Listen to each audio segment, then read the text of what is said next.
হয় আজি সৰস্বতী পূজা শিক্ষাৰ অধিষ্ঠাত্ৰী দেৱীক সমগ্ৰ দেশত আচলতে সনাতনী হিন্দু সংস্কৃতিত বিশ্বাসী সমগ্ৰ দেশৰ জনসাধাৰণে সৰস্বতী পূজা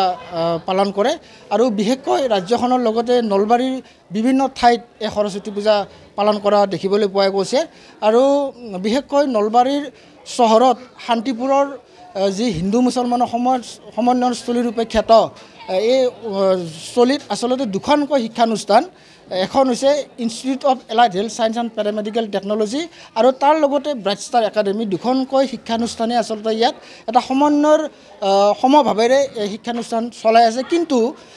আপোনালোকক এই সৰস্বতী পূজাৰ দিনা এটা বিশেষ খবৰ দিবৰ কাৰণে আচলতে আমি ব্ৰাইট ষ্টাৰ একাডেমিত হৈছোঁ আৰু এই ব্ৰাইট ষ্টাৰ একাডেমিৰ সৰস্বতী পূজাৰ যিটো মূৰ্তি এই মূৰ্তিটো এই ব্ৰাইট ষ্টাৰ একাডেমিৰ দুগৰাকী ছাত্ৰই আচলতে প্ৰস্তুত কৰিছে আৰু প্ৰথমতে মোৰ সহযোগীক দেখুৱাবলৈ অনুৰোধ কৰিছোঁ এইটোৱে হৈছে মূৰ্তি আৰু এই মূৰ্তিটো এই ব্ৰাইট ষ্টাৰ একাডেমিৰ দুগৰাকী ছাত্ৰই আচলতে প্ৰস্তুত কৰিছে আৰু তেওঁলোক আমাৰ মাজত আছে সামগ্ৰিক কথা পাতিম আৰু তাৰ লগতে এই ব্ৰাইট ষ্টাৰ একাডেমিৰ যিখন সৰস্বতী পূজা ইয়াৰ অধ্যক্ষজনে এই সৰস্বতী পূজাখন পুৰোহিতৰ দায়িত্ব লৈ আচলতে কৰিছে খুব এটা ভাল কথা প্ৰথমে ছাত্ৰ দুগৰাকীৰ ওচৰলৈ আহিছোঁ তোমালোকৰ ওচৰলৈ আহিছোঁ আচলতে কেনেধৰণে এটা পৰিকল্পনা কৰিলা যে এই সৰস্বতীৰ মূৰ্তিটো আমি প্ৰস্তুত কৰিম প্ৰথমতে তোমাৰ ওচৰত নমস্কাৰ মোৰ নাম শ্ৰী ভাৰ্গৱজ্যোতি বৰুৱা মই ব্ৰাইট ষ্টাৰ একাডেমিৰ 12ৰ আৰ্টছ বিভাগৰ ষ্টুডেণ্ট হয় এগৰাকী মানে আমি ভাবিছিলোঁ যে এই যিহেতু সৰস্বতী পূজাটোত মূৰ্তিটো আমি দান দিম আৰু সেই হিচাপত ভাবি কিনে যিহেতু এই বিশেষ শিল্পকলা কৰে ই মানে ভালকৈ মূৰ্তি বনায় আৰু মই সহযোগী বিশেষ সিমান নাজানো তোমাৰ নাম কি মোৰ নাম নমস্কাৰ শ্ৰী ৰাকেশ শৰ্মা কেনেকৈ তোমাৰ এই চিন্তাটো কেনেকৈ আহিল যে মই এটা মূৰ্তি তৈয়াৰ কৰিম আৰু সৰস্বতী পূজাৰ এই মূৰ্তিটো মই শিক্ষানুষ্ঠানত দিম ধৰক মই সৰুৰে পৰা মানে এইবিলাক কলা ক্ষেত্ৰত মানে অকণমান ভাল পাইছিলোঁ কৰি কিনে সেই হিচাপত এদিন এনেকৈ দেউতাই এনেকৈ ক'লে যে আমাৰ ঘৰতে আপোনাৰ পূজা চলিলে প্ৰত্যেক বছৰে আমাৰ কিনি অনা হয় কিনি আনিলে এবাৰ দেউতাই এনে ক'লে বোলো তই যদি পাৰা চেষ্টা কৰিছা চাওঁতে মই এনে চেষ্টা কৰি চালোঁ মা আৰু ভগৱতী মাৰো আশীৰ্বাদ সেই আশীৰ্বাদ অনুক্ৰমে আজি এইখিনিৰ কিমানমান দিনত এই মূৰ্তিটো তুমি তৈয়াৰ কৰিলা আপোনাৰ এসপ্তাহমান লাগিছে ভৱিষ্যতৰ দিনত তোমাৰ এই শিল্পকৰ্মৰ জৰিয়তে তুমি নিজক প্ৰতিষ্ঠা কৰাৰ লক্ষ্য নেকি প্ৰতিষ্ঠা হয় ঠিক আছে আচলতে এই দুগৰাকী ব্ৰাইট ষ্টাৰ একাডেমিৰ খুব সহজ সৰল দুগৰাকী ছাত্ৰ আৰু তেওঁলোকে শিল্পকৰ্মৰ এটা নিদৰ্শন আচলতে দাঙি ধৰিছে আৰু এই শিক্ষানুষ্ঠানৰ অধ্যক্ষগৰাকী আছে আচলতে তেখেতে এই পূজাখন পুৰোহিতৰ দায়িত্ব পালন কৰিছে মোৰ সহযোগী মই দেখুৱাবলৈ অনুৰোধ কৰিছোঁ এগৰাকী হৈছে অধ্যক্ষ আপুনি এই পূজাখন আজি সমাপন কৰিলেই অনুভৱ মই আজি কেইবছৰ ধৰি মই এই পূজাখন নিজৰ কলেজৰ পূজাখন মই কৰি আছোঁ মই সংস্কৃতৰ মাষ্টাৰ ডিগ্ৰী আৰু শাস্ত্ৰী উপাধি আছে মোৰ গতিকে মই ভাবিলোঁ মই যিহেতু অলপ এইবিলাক কথাত মই সংস্কৃতত যিহেতু অলপ মোৰ আছে গতিকে মই নিজেই পূজাখন কৰোঁ নিজৰ কলেজৰ পূজাখন সেই ভাবিয়েই মই আৰম্ভ কৰিলোঁ আৰু আমি ইয়াতে আমাৰ ছাত্ৰই নিজেই মূৰ্তি তৈয়াৰ কৰি আমাৰ ইয়াত মানে প্ৰতিষ্ঠাপন কৰিলে সৰস্বতী মূৰ্তি তেওঁ অকল সৰস্বতী মূৰ্তিয়ে নহয় বেলেগ বেলেগ মূৰ্তিও তেওঁ তৈয়াৰ কৰে তাৰ কাৰণে তেওঁক আমি অশেষ ধন্যবাদ দিছোঁ আমাক সহযোগ কৰাৰ বাবে তেওঁৰ এই চিন্তাটোই যাতে তেওঁৰ উজ্জ্বল ভৱিষ্যত কামনা কৰক এইটো আশা কৰিছোঁ আৰু লগতে ব্ৰাইট ষ্টাৰ একাডেমিৰ যি আমাৰ প্ৰচেষ্টা আমাৰ ছাত্ৰৰ আমাৰ যিটো সৃষ্টি আমি যাক যিটো অৰিহণা যোগাইছোঁ তেওঁলোকক যি উৎসাহ যোগাইছোঁ তাৰ কাৰণে আমি মোৰ লগতে আমাৰ গোটেই পৰিয়ালবৰ্গই তেওঁক আমি ধন্যবাদ জনাইছোঁ আৰু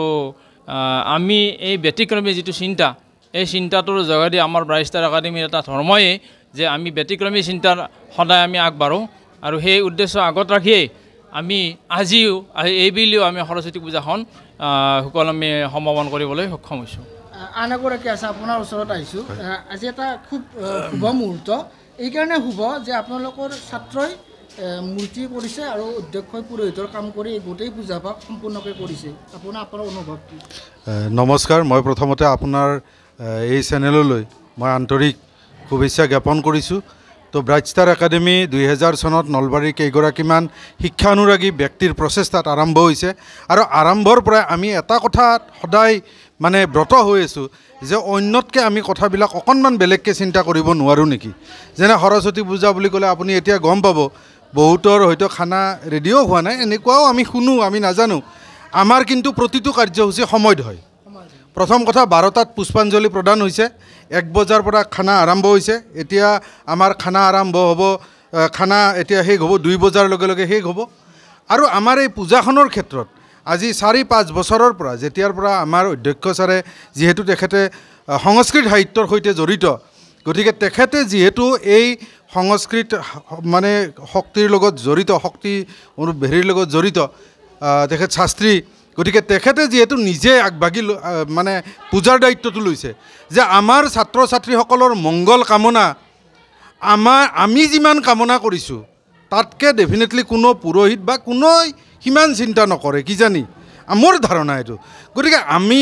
যি জানো জানাই নজনাই যিহেতু আমাৰ শাস্ত্ৰী তেখেত, গতিকে তেখেতে নিশ্চয় আমাৰ অনুভৱ যে ব্ৰাইট ষ্টাৰ একাডেমি তেনেধৰণৰ আচলতে নিদৰ্শন তেওঁলোকে প্ৰতি বছৰে দাঙি ধৰিছে। এই ক্ষেত্ৰত আপুনি এইটো বৰ ভাল প্ৰশ্ন কৰিছে। আমাৰ এই অনুষ্ঠানটোৰ লগত প্ৰায় জন্মলগ্নৰে পৰা মহম্মদ খছনুন আহমেদ বিশিষ্ট চিত্ৰশিল্পী, তেখেতে আমাৰ এই ছাত্ৰ ছাত্ৰীসকলক সদায় ইয়াত যাতে ব্যতিক্ৰম চিন্তা চৰ্চা হয়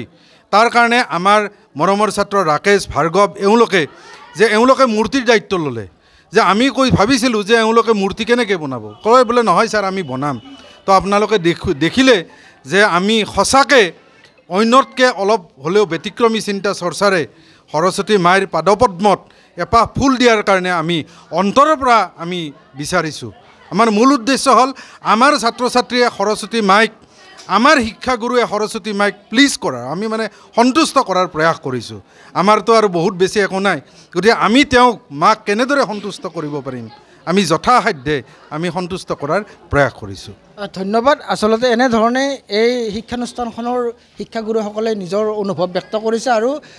সঁচা অৰ্থত সৃষ্টিৰ তাগিদাত ব্ৰাইট ষ্টাৰ একাডেমি বিভিন্ন সময়ত প্ৰতিভাৱান কিছু ছাত্ৰক তেওঁলোকে আচলতে এই ব্ৰাইট ষ্টাৰ একাডেমিৰ শিক্ষানুষ্ঠানৰ পৰা উলিয়াই নিবলৈ সক্ষম হৈছে, সমাজক প্ৰতিষ্ঠা কৰি দিবলৈ সক্ষম হৈছে। আৰু তেনে এক নিদৰ্শন আপোনালোকে প্ৰথমতে দেখিলে যে দুগৰাকী ছাত্ৰীয়ে আচলতে নলবাৰীৰ চহৰত বা নলবাৰী জিলাত তেনেকুৱা কোনো আমি খবৰ পোৱা নাই যে নিজৰ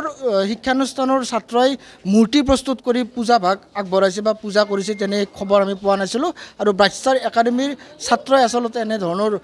এক সুন্দৰ সৃষ্টি কৰি এই পূজা সম্পন্ন কৰিছে। গতিকে আমি এই শিক্ষানুষ্ঠানৰ শিক্ষাগুৰুৰ লগতে ছাত্ৰ ছাত্ৰীসকলকে আমি ধন্যবাদ জ্ঞাপন কৰিছোঁ।